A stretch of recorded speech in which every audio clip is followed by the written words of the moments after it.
ये लौह यान की रोकथाम की लड़ाई का सबसे संतोषजनक क्षण था। जैसे ही स्वयंसेवी सेना का आदेश मिला, अनगिनत गोले एक साथ पूरी सटीकता के साथ अमेरिकी शिविर की ओर उड़ चले। सच जमीन पर गिरते ही अमेरिकी सेना ने पहली बार जाना कि तोपों की भीषण बमबारी के सामने बेबसी क्या होती है। युद्ध के शुरुआती चरण में अमेरिकी सेना ने भारी गोला बारूद के बल पर स्वयंसेवी सेना को बेहद दुखद तियान्यू सान हुआ रणनीति अपनाने पर मजबूर कर दिया, जहां सैनिकों की जान देकर समय खरीदा गया। अब जब कात्यूशा रॉकेट लॉन्चर पहुंच चुके थे तो अमेरिकियों को भी 5 गुना गोला बारूद की मार का स्वाद चखना पड़ा। जहां जहां गोले गिरे सब कुछ मलबे में बदल गया। गोले जब पेट्रोल के ड्रमों और हथियारों पर गिरे तो एक के बाद एक भीषण विस्फोट हुए। अमेरिकी शिविर आग की लपटों में घिर गया। ऐसी आग बरसाने वाली बमबारी में ली छी वेई को आखिरकार समझ आ गया कि लौहयान पर कब्जा कर स्वयंसेवी सेना की पीछे हटने की राह काटने की उसकी योजना पूरी तरह नाकाम हो चुकी है। तो फिर सवाल यह है कि 50,000 सैनिकों वाली अमेरिकी सेना 30,000 स्वयंसेवी सैनिकों के विरुद्ध भारी अग्निशक्ति के बावजूद आखिर कुछ भी हासिल क्यों नहीं कर पाई। युद्ध शुरू होने से पहले 63वीं कोर को कमांडर पेंग दे हुआई से आदेश मिला। एक अभूतपूर्व चुनौती उनके सामने थी।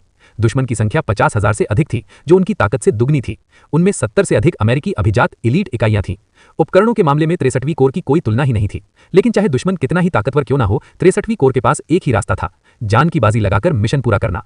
लौहयान की भौगोलिक स्थिति देखिए तो कारण साफ हो जाता है। ये कोरियाई प्रायद्वीप का प्रमुख यातायात केंद्र था। दक्षिण की ओर जाने वाली स्वयंसेवी सेना की सारी रसद यहीं से होकर गुजरती थी। उत्तर की ओर पीछे हटने वाली बड़ी टुकड़ियां भी यहीं से आपूर्ति लेती थीं। इसीलिए अध्यक्ष माओ ने कहा था कि यदि लौहयान गिर गया तो हमारी सेना के लिए हालात बेहद खतरनाक हो जाएंगे। उस समय पेंग बे हुआई का मुख्यालय भी लौहयान के पास ही था। अगर लौहयान हाथ से निकल जाता तो न केवल मुख्यालय को पीछे हटना पड़ता, बल्कि दक्षिण में मौजूद लाखों स्वयंसेवी सैनिकों का पीछे हटने का रास्ता भी कट जाता। लौहयान के उत्तर में कोई प्राकृतिक रक्षा नहीं थी, सिर्फ खुला मैदान। यदि अमेरिकी यंत्रीकृत सेना वहां से गुजर जाती तो उसे रोकना असंभव हो जाता और स्वयंसेवी सेना को बड़ा इलाका छोड़ना पड़ता।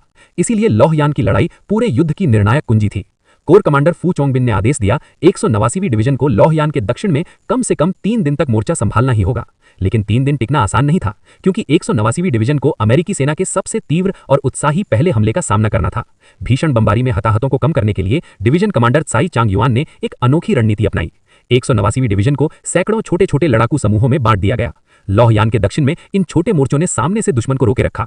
ये तियान्यू सान हुआ रणनीति इसीलिए अपनाई गई क्योंकि त्साई चांग युआन जानते थे कि अमेरिकी सेना सीधी रेखा में फुटबॉल जैसी धक्का मुक्की वाली रणनीति से आगे बढ़ती है। उन्हें डर था कि स्वयंसेवी सेना बीच में घुसकर वार न कर दे। इसीलिए वो हर जगह हर एक मोर्चे को पूरी तरह साफ करते जाते थे। अब सैकड़ों छोटे मोर्चे होने से अमेरिकी सेना को एक एक करके सब पर कब्जा करना पड़ा, जिसमें बहुत समय लग गया।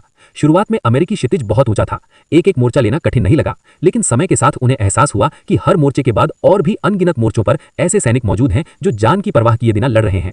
यही कील निकालने जैसी लड़ाई अमेरिकी क्षितिज को धीरे धीरे चूस ले गई। युद्ध के बाद अमेरिकी मेजर रॉबर्ट ने लिखा कि हमें लगा जैसे हम किसी दलदल में फंस गए हों।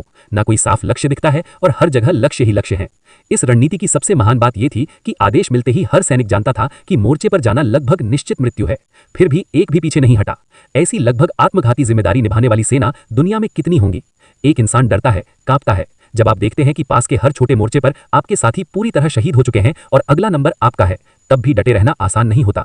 अमेरिकी सेना में 60% हताहत होने पर आत्मसमर्पण की अनुमति थी, लेकिन 189वीं डिवीजन के हर मोर्चे पर आखिरी सैनिक तक शहादत दी गई। आत्मसमर्पण का सवाल ही नहीं था। इस तरह 189वीं डिवीजन ने अपने जीवन देकर समय खरीदा, एक बेहद दुखद लेकिन मजबूरी की रणनीति। जब फू चोंगली ने त्साई चांग युआन से पूछा कि क्या सहायता चाहिए, तो उन्होंने बस इतना कहा, कृपया 187वीं और 188वीं डिवीजन से कहिए कि लौहयान की रक्षण जल्दी पूरी करें। जो बात उन्होंने नहीं कही थी वो ये थी कि हमारी कुर्बानी व्यर्थ न जाए।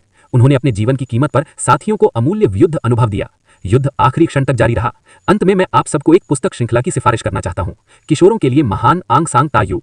किताब अभी प्रकाशित भी नहीं हुई थी कि Beijing science and tech press के संपादकों ने मुझसे इसे सिफारिश करने का अनुरोध किया। मैंने बिना सोचे हाँ कर दी, क्योंकि नायकों की कहानियां हमेशा आगे बढ़ाई जानी चाहिए। ये श्रृंखला आंग सांग तायू के प्रमुख युद्धों, नायकों की कहानियों और हम कैसे जीते, इन 3 आयामों से बच्चों को पूरा इतिहास समझाती है। इसमें 20 प्रतिनिधि नायकों की कहानियां हाथ से बनाई गई चित्रों के साथ दी गई हैं, जो बच्चों के लिए शानदार प्रेरणा और निबंध सामग्री है। ये बाजार की पहली ऐसी श्रृंखला है जो किशोरों के लिए आंग सांग तायू के इतिहास को पूरी तरह और व्यवस्थित रूप से प्रस्तुत करती है। रुचि रखने वाले दोस्तों के लिए मेरी शेल्फ में पहली ही जगह पर उपलब्ध है।